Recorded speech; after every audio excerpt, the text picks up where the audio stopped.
X-Men. Get it!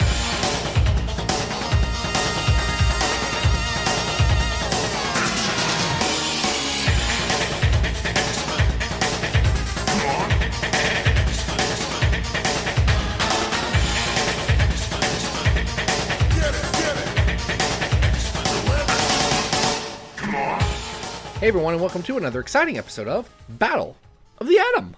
This right here, I'm just going to tell you right now that this right here is your weekly X-Men podcast where we rank every story from A to Z. I'm Adam. And I'm Zack. Hi, Adam. Wow, it's been a year. It's really great to be back for our annual episode, Zack. It has been. We have evolved in our podcasting. We're now going to do these every year. It feels better to just once a year catch up with my friend and record it. No, we're not doing that. That's dumb. This is a bad bit. Hey, Adam, how are you? Good? We good? I'm good. Did you have more to the bit? Because I saw what you were throwing there, and I had nothing. I had nothing for it. No, there's nothing to the bit. It's just, we're doing annuals this week, so I'd make an annual joke. Well, you know what? That's your annual joke, Adam. You get one of them. I get one joke a year. You get one joke a year. But that's fine, because you know what, Adam? You know what? We're going to talk about these annuals. Thanks to John. Did you know that John went over to patreon.com/comicsxf, dug deep into their coin purses? I don't know. I say a thing. And no one has realized this. This is what the televangelist says in the background of the opening to Queensryche's epic album Operation Mindcrime. It's what, if you listen very closely to the intro of that song, it says donate to the battle of to the comics. No, he says, I want you to dig deep into your hearts and your pocketbooks. Operation Mindcrime is a fantastic metal album. It is not subtle about what it doesn't like, and what it doesn't like is the Reagan era 80s at all. Right there. Fair enough. Yeah. Listen, Queensryche has been proven correct on that, and that's the last thing I'm going to say about Jeffrey Tate. Maybe. You know what? Maybe we'll talk more about Chris DeGarmo in this episode. It has nothing to do with Queensryche, guys. Hey, if there's any Queensryche fans out there, I mean, go listen to Operation Mindcrime right now. It's great. Hey, Adam, John, which could be my father's name, who is a big fan of Operation Mindcrime. I doubt it's very common.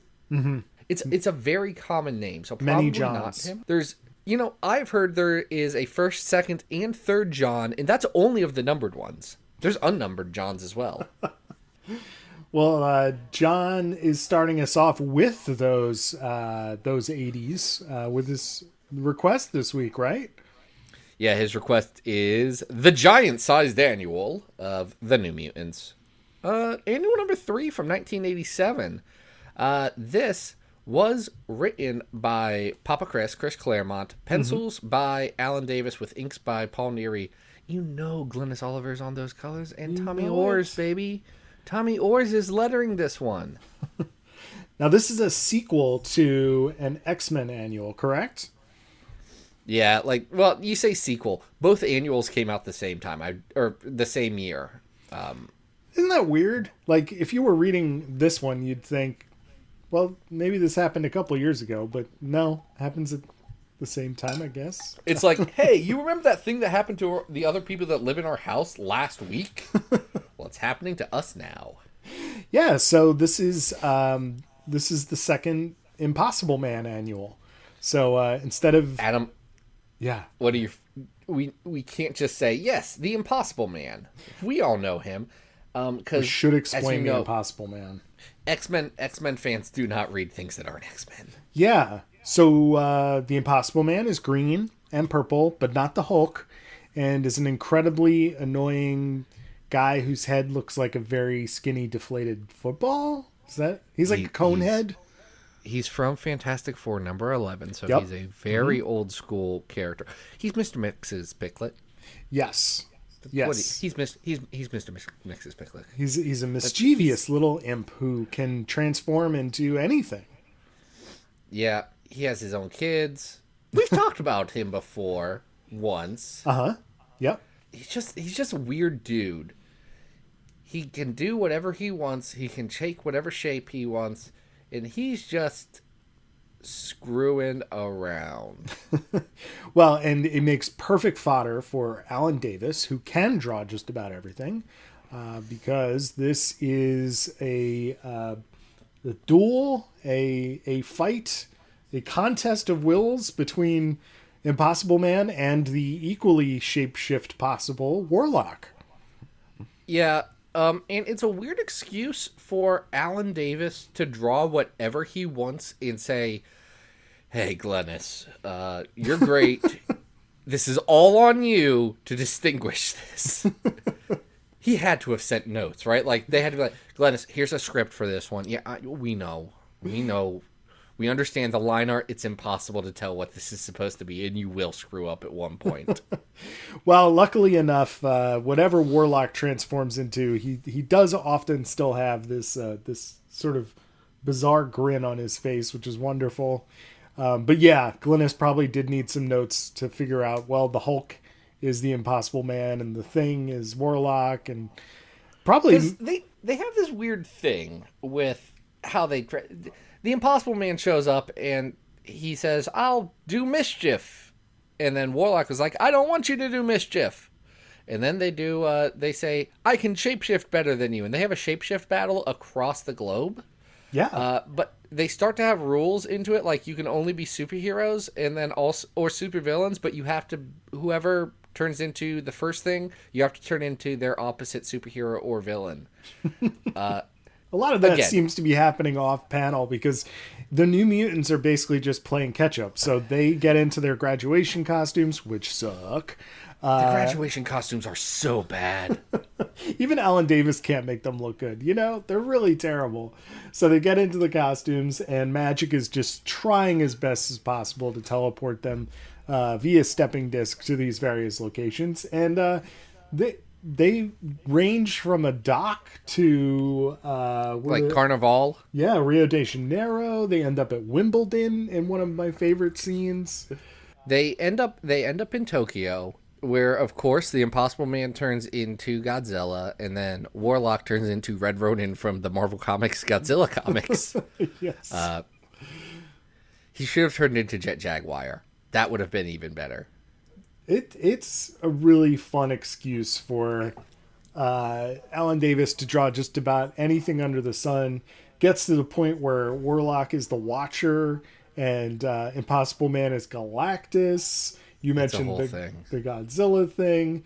And, eventually the Impossible Man is defeated because Warlock can do something that Impossible Man can't, which is he can change color. Yeah, the Impossible Man stays green the whole time. And then he gets mad and leaves. Hey, I learned something. You did? Which was? Have you ever read Superman Volume 2, number 50 by Jerry Ordway? What do you think? The answer to that is definitely no. I mean, it was a Superman comic that came out in 1990. Sure it was. You could have bought it. Yes, but it was Superman, and that's not interesting to me. It was Jerry Ordway, Kurt Swan, John Byrne, Kerry Gamble, Dan Jurgens. Like, that's a team right there. Cool. I'm sure it's great. Is it good? I don't know, but Mr. Mxyzptlk is like, oh yeah, I've been out in another universe causing some trouble, and he starts shapeshifting into a bunch of things, including the Impossible Man. Oh, get out. The implication is that the Impossible Man is absolutely 100% Mr. Mxyzptlk, which... That's a fun idea. I like that. I don't know enough about Mr. Mxyzptlk.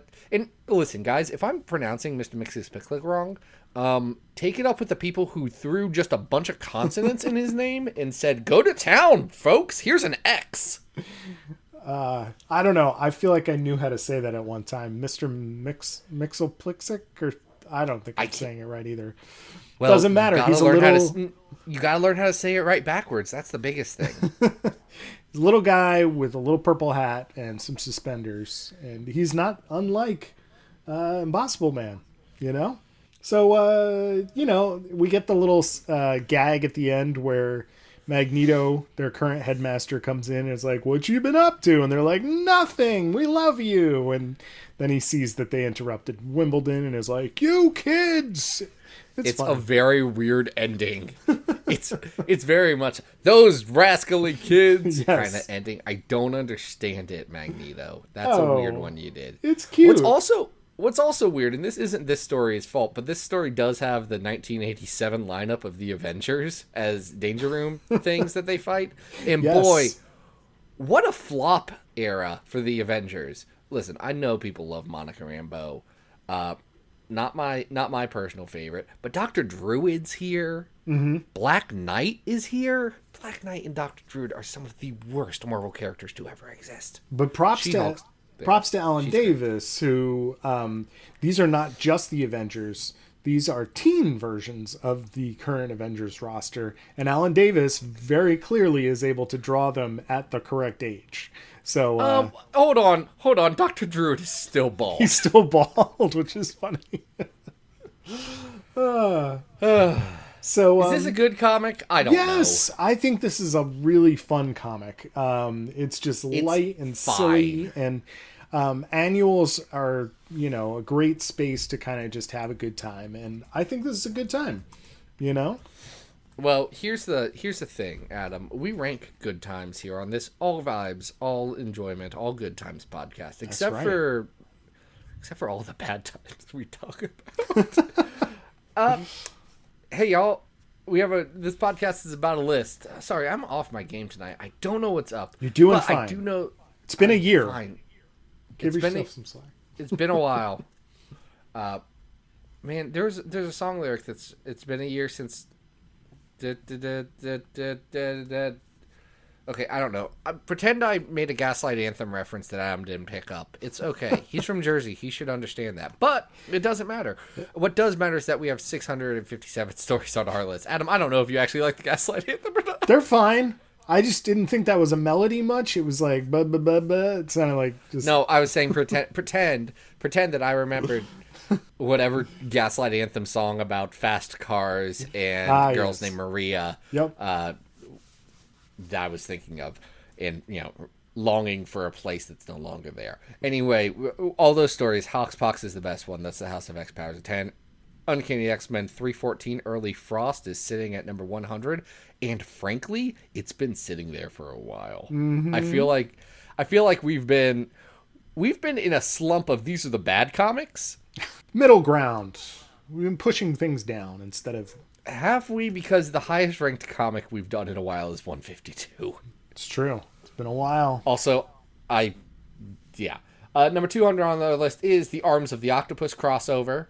Number 300 on our list is I, Magneto from Uncanny X-Men 148 to 150. Number 400 on this list is Songs of the Orphan Child from X23 4 through 7. Number 500 on this list is the New Mutants 70. The time the New Mutants went to Asgard and it took too long. Oh, that yeah. one? Mm.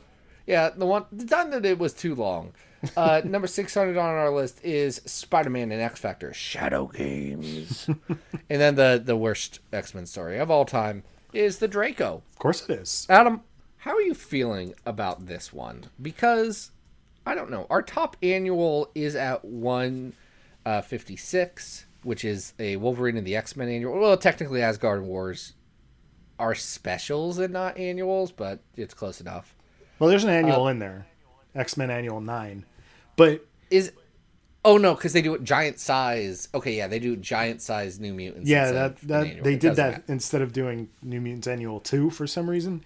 So anyway, at 190, we've got Web of Spider-Man Annual 2, which is also a Warlock shape-shifting story by our Adams and Ann Nesenti. That's where Warlock turns into a Godzilla. Yes. That one's better. That one is definitely better. And I think New Mutants Annual number 1 at 202 is also better than this. It is. I'm looking... At 455, we have X-Force and Cable Annual 1995. I think this is better than that. That's Adam X, right? No, Adam. Wait, which one is that? That's the time the Impossible Man went to the beach. Oh, right. Okay. All right, I think we were going to do an All Impossible Man episode, and then we realized there are only 3, and we've already covered one of them.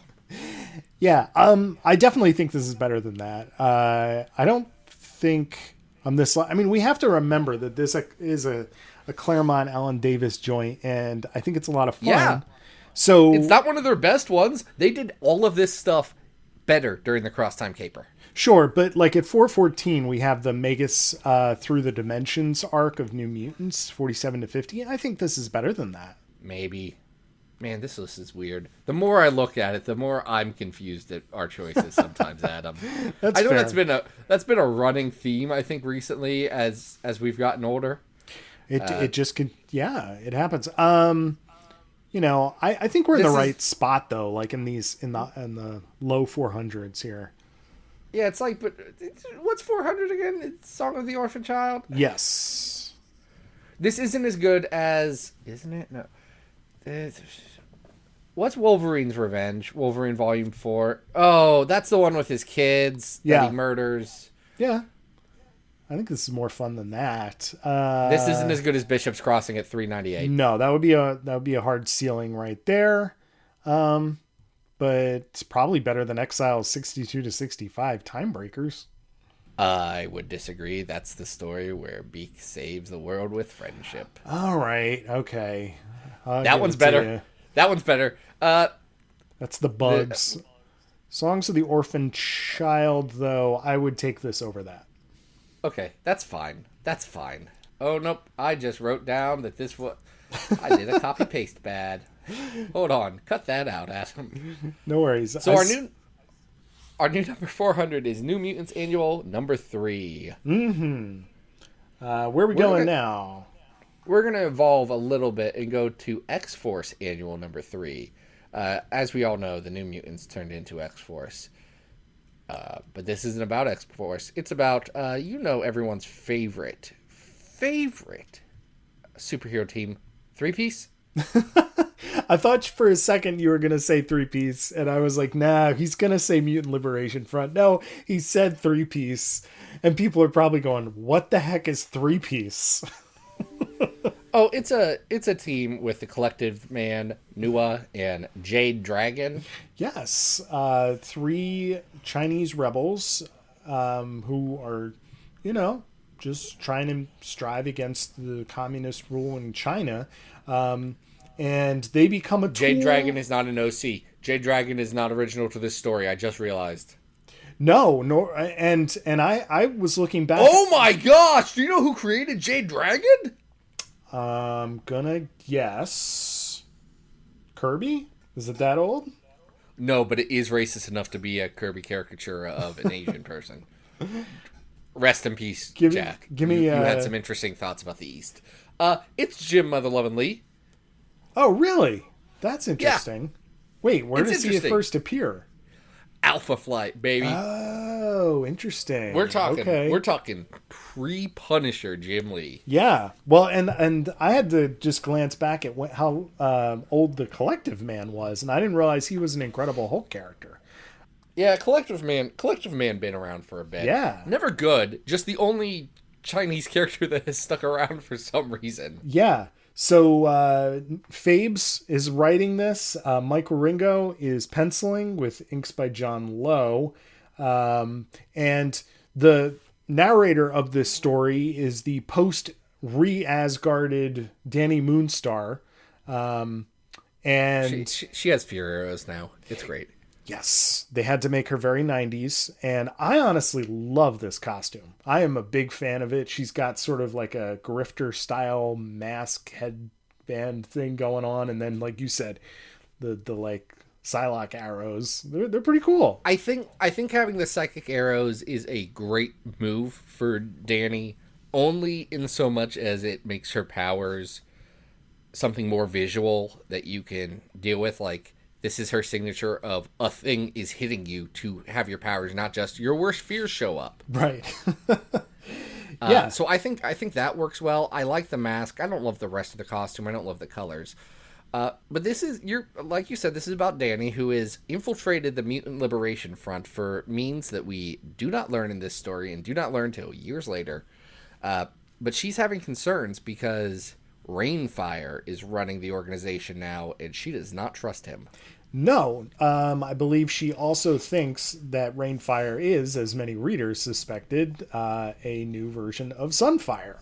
Okay, but he Rainfire in this story is a new version of Sunfire. Sunspot. Rainfire. Sunspot. Yeah, Sunspot, excuse me. No, that was my fault. Rainfire is not Sunspot, but in this case, Rainfire was Sunspot. Does that make sense? No, it Well, doesn't. it does, because if I recall correctly, they don't really explain that till like X-Force 97. So, Listen, it takes a while. Fabian got fired, and no one wanted to explain it. Jeff Loeb was like, I do not care for this story. I am going to use the Age of Apocalypse to ignore it. Which is weird because it ends on a cliffhanger about Rainfire. Yeah. But that's fine. yeah. So there is a larger plot here, which I want to get to in a second. However, I messaged you the other day because as I was reading this, I realized that there is an off-panel cameo in this issue that just shocked me, and I could not believe that Fabian put it in there. The MLF are on the island where Doug died. Yeah, the animator's Isle of Dr. Moreau that he has. Yes, and who is trying to talk to Danny from off-panel but Bird Brain in a... Wow. This issue holds the distinct honor of being the most tolerable appearance of Bird Brain. Because it's Bird Brain showing up and like, Swah! And Danny be like, not now. I don't want to talk to you. We kept you as a pet for a little bit, and we thought you were human. We pretended you were human, but you were obviously just like a weird bird. Last known mention of Bird Brain, I think, ever. I was just kind of shocked. Absolutely not. Absolutely not. No, it comes back. Oh, shows right. up in the DNA New Mutants. It's not good. Forgot about that. So the MLF is basically, and Rainfire are using Three-Piece. Three-Piece thinks they're, helping to rescue some of their friends.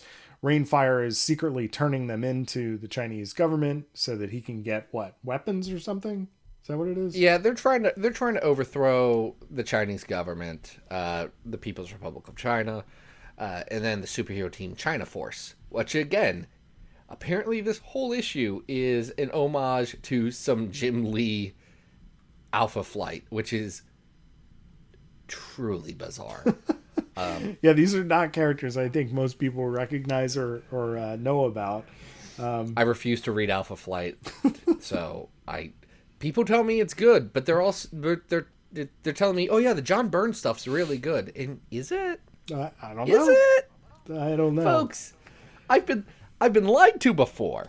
So this tests Danny's ability to, remain undercover as she, really disagrees with what's happening here.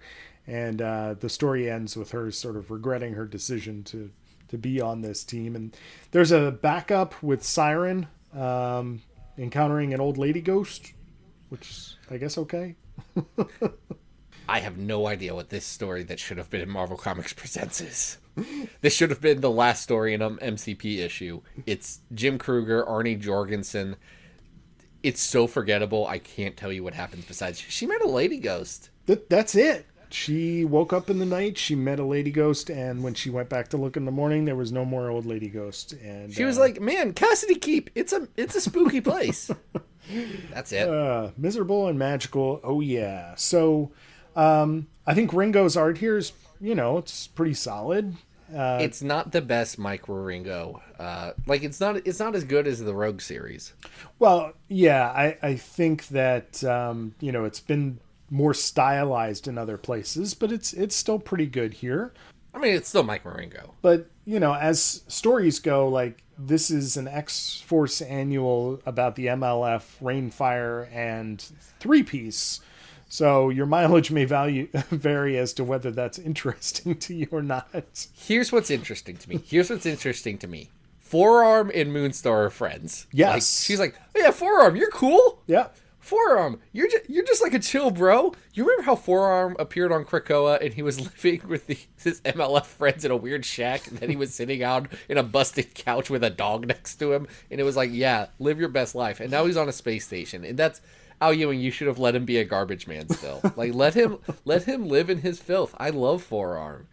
Do I love Forearm? No, I love the idea that he's a guy with forearms named Forearm. That's what I love. Well, it does allow for some of these characters to have a little bit of personality, right? Phabes is willing to show some tension between Danny and Farrell, and allow these characters to actually breathe a little bit. But I will say, Phabes is really laying on the dialogue bubbles. The inner monologue really heavy here. This is a long read for an annual. It's too long. This isn't a good one, is the thing. No. It's one of those that was obviously supposed to be setting up for larger things, and then Fabian Nicieza gets fired. That's the problem. It doesn't set up anything. Yeah. You'd think that you've got the Sunspot angle here, that Danny's, gonna flip this organization on its head, etc. This never amounts to anything. No, this comes out in August of '94. And when does Legion Quest start? Or this comes out concurrent to Phalanx Covenant. So okay. if you know your Marvel publishing of the early to mid '90s vis-a-vis X-Men comics, you will know that that's like right before Age of Apocalypse. Right. So all this is going to get forgotten about. Immediately forgotten about. Yep. So it's not good, guys. Not a good one. Looking down the list at 502, we have Uncanny X-Men Annual number 8, which is also fairly inconsequential.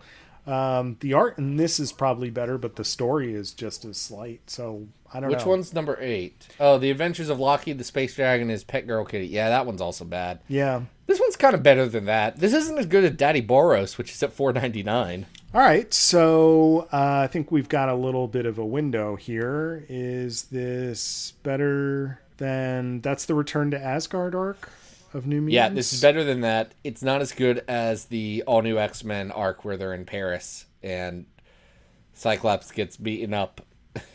I would agree. Has to live in Toad's sewer. Yep, so this is our new 501 X-Force Annual number 3.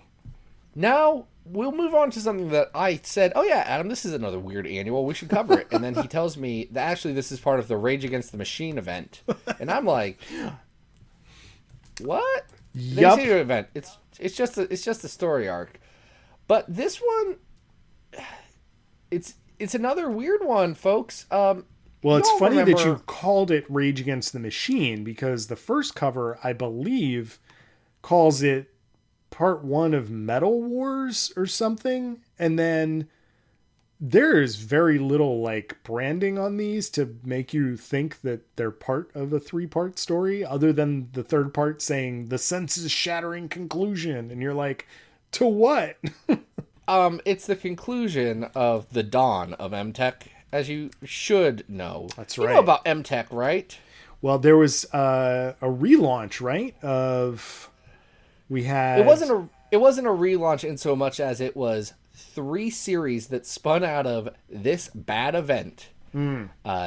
Those series were X-51, The Machine Man, Deathlock, and Warlock. Yeah, you guys remember in the late 90s when Warlock had his own series for 8 issues.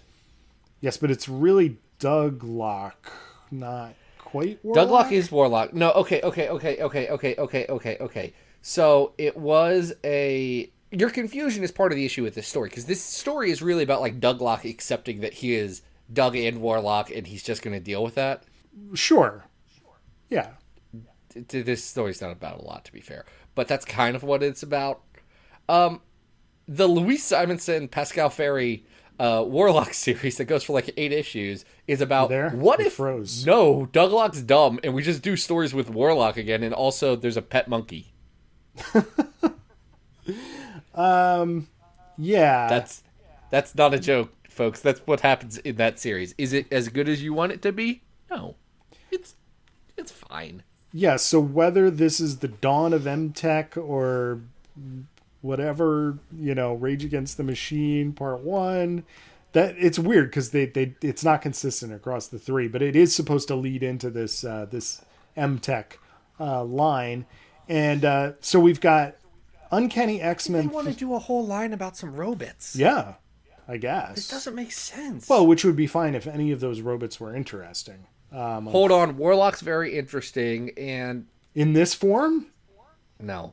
Douglock is not interesting. Come on. Aaron Stack, the Machine Man, is he interesting? No. Is he a standout in Next Wave? Yes. He was uninteresting enough to be able to be used for Next Wave, and that says a lot about that character. Oh yeah. So we've got Uncanny X-Men 371 here, X-Men Volume 291, and what's the annual number? It's X-Men Annual Volume 2, number 99. It's the 99. 1999. Okay. So we start off with, some X-Men coming back from space. And you have an echo button when you edit, my dude. You don't have to fake it. It's easier that way. Space. Space. Are in a gigantic Skrull spaceship, which I guess they decide they can't land in Westchester, so they decide to land on Muir Island for some reason. Yeah, and then the former Excalibur members are like, "Hey, let's just hang out. Yeah, let's go get a brew. We used to live here." So Kitty and Kurt and Colossus go do something. That's it. Yeah. And then Red Skull shows up. Oh wait, no. Doug gets captured right. Because by S.H.I.E.L.D. Aaron Stack. Because S.H.I.E.L.D., some bad agents within S.H.I.E.L.D. have captured Aaron Stack, the Machine Man X-51 from Stanley Kubrick's 2001: A Space Odyssey. Wait, what? Wait, do you not... Wait, Adam, do you not know the history of Aaron Stack, the Machine Man? He comes from 2001: A Space Odyssey? You don't know about Aaron Stack, the Machine Man? I don't know. I just know there was some pretty Barry Windsor Smith covers, and then I looked inside and there wasn't pretty Barry Windsor Smith art, so I got disappointed. Adam, I've got to tell you about Aaron Stack, the Machine Man X-51. Well, we should. This should be for everybody. Tell me all about it. Well, it is for everybody. Aaron Stack, the Machine Man, was created as the 51st of a experimental robot soldier thing by the top secret U.S. military by Abel Stack, and he was raised as a human, and he was the last one there, and he's supposed to help the dream of humans and robots living in harmony together. Anyway, that happens in Marvel Comics Group's 2001: A Space Odyssey, number 8 by Jack Kirby. Oh, get out! That is so cool. And just he meets the Monolith. You know the Monolith from 2001: A Space Odyssey? Yeah. He hangs out with the Monolith. That's so Kirby to do something like that. Well, that is part of what makes this story so confusing. Not only is it an Uncanny X-Men and an Annual story, so you have to follow along when they tell you where to go next, without any real road signage on the covers. But was that lightning? Did you just have? Oh, that was lightning. Whoa! Oh no, but there's like a bad storm right outside my window. Oh no!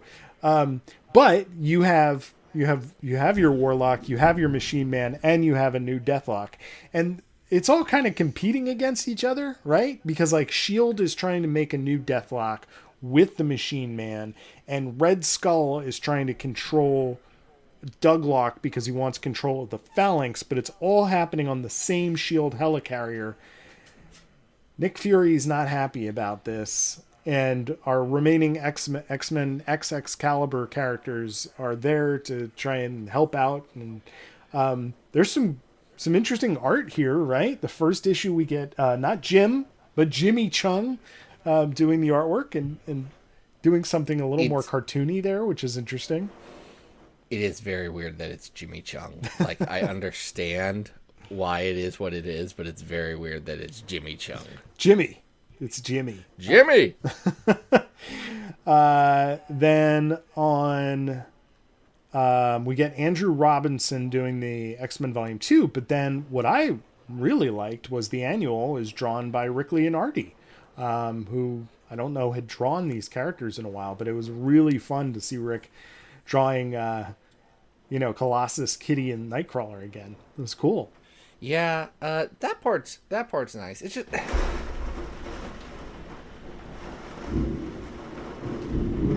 So that's all coming through on the mic then, yeah?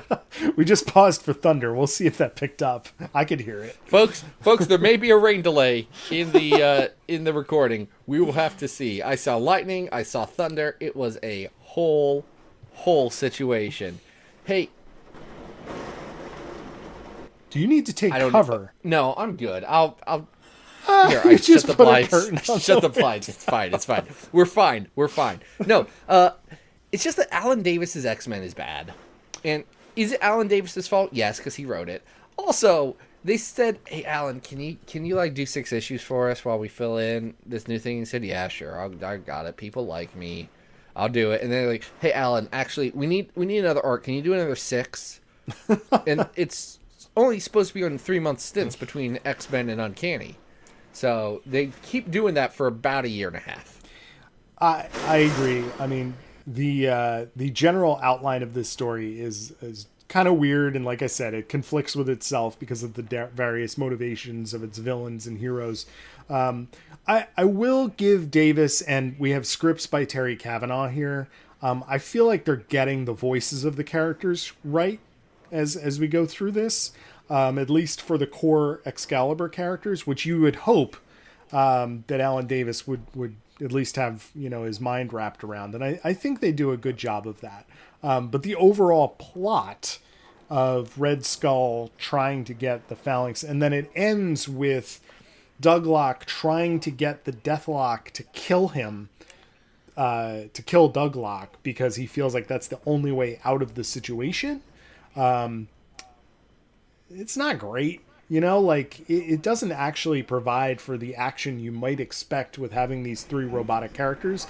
Machine Man, the most he gets to do is use his extendo legs to help some shield people get off the helicarrier, which is kind of funny. Yeah, his Robo Brain needs a beer. He's having a rough one. So my power absolutely just flickered there. I saw that. I was worried. Folks, I may need several robots to help protect me during these trying times of the weather. So, given your current forecast, we should probably move on to ranking we should rank this, and then I should go hide in my pantry for like an hour. Yes. Yeah. So, folks, did you want us to talk about the rise of M-Tech more? Because I don't think anyone has ever cared about the dawn of M-Tech. Sure, the Rage Against the Machine parts 1, 2, and 3. Is this better or worse than that X-Force Annual? I would argue this is the worst one. This is the worst one we did today. Oh, really? You think so? Okay. I do. I fully think this is the worst one we did today. I mean, not even a question. Yeah. Do I think? Here's what I think. Spotlight on the Starjammers is at 531. I think Spotlight on Starjammers is better. That's the one where Charles Xavier gets the Phoenix Force. Yeah, you know what? Here's the thing. Like, I'm enjoying the art here, but it's not enough to like really boost this story out of the hole. It's not great. I see you. 547 is Gen 13 Gen X with Art Adams art, a story that I cannot read. It's not good. I think this might be better than that. I know that has Art Adams art. This one has good Art Adams art, and it has grunge. This is better than Nova Roma arc of New Mutants at 550. This is better than the Nova Roma arc of New Mutants. I also would argue this is better than Pride and Wisdom. Beauty and the Beast is better than this, though. I would rather read Beauty and the Beast. I'll give it to you. I think that's a much more interesting artistic experiment, so this can be our new 549. Beauty and the Beast is interesting, because it's a failure. But it's an interesting very failure. Interesting failure. And folks, if you are a fan of Jim Chung or Rick Leonardi, I would recommend, not for the story, but for the art, checking those out, because they're really cool the way they're drawn. Listen, Lil Jimmy Chung is doing his darndest. It's earlier art, but it's still really cool, and you can see where his style is developing. And Rick Leonardi is coming back to these characters and doing a great job. What's weird is that I don't think Jim Chung went by Jimmy when he did the Black Knight thing with Exodus. Hey, you never know. It's always just, sometimes I just keep seeing the lightning flash on your side, and I'm very concerned for you. So we should. Oh, Adam, this is not a small score, No. Folks. If this episode is cut short, it's because you're in danger. I'm probably like fine. I am just sitting next very to a near a window. very near a window. Oh man, Folks, So I want to say thank you to John, who's not a Queensryche fan, but could be. Go listen to Operation Mindcrime. Go support Comics XF on Patreon at Comics XF. Do all the things that Adam is doing, because Adam had like some writing go up and all that. yeah, so guys, you can always follow me on Twitter at Arthur Stacy, and I thanks to Anna Peppard, we're 2 weeks into my favorite X-Men, or my best X-Men story, and mine came out today. It'll be last week by the time you listen to it, but of course it is about Asgardian Wars. So if you missed that, go over to Comics XF, check that out. Zach, what are we doing next week? Next week we're going to talk about Magneto. Ooh. It's going to be an episode that we enjoy because we like Magneto. Yes, love that guy. That's what we'll say. But until then, folks, this has been Bally Adam. We hope you survived the experience. Get it!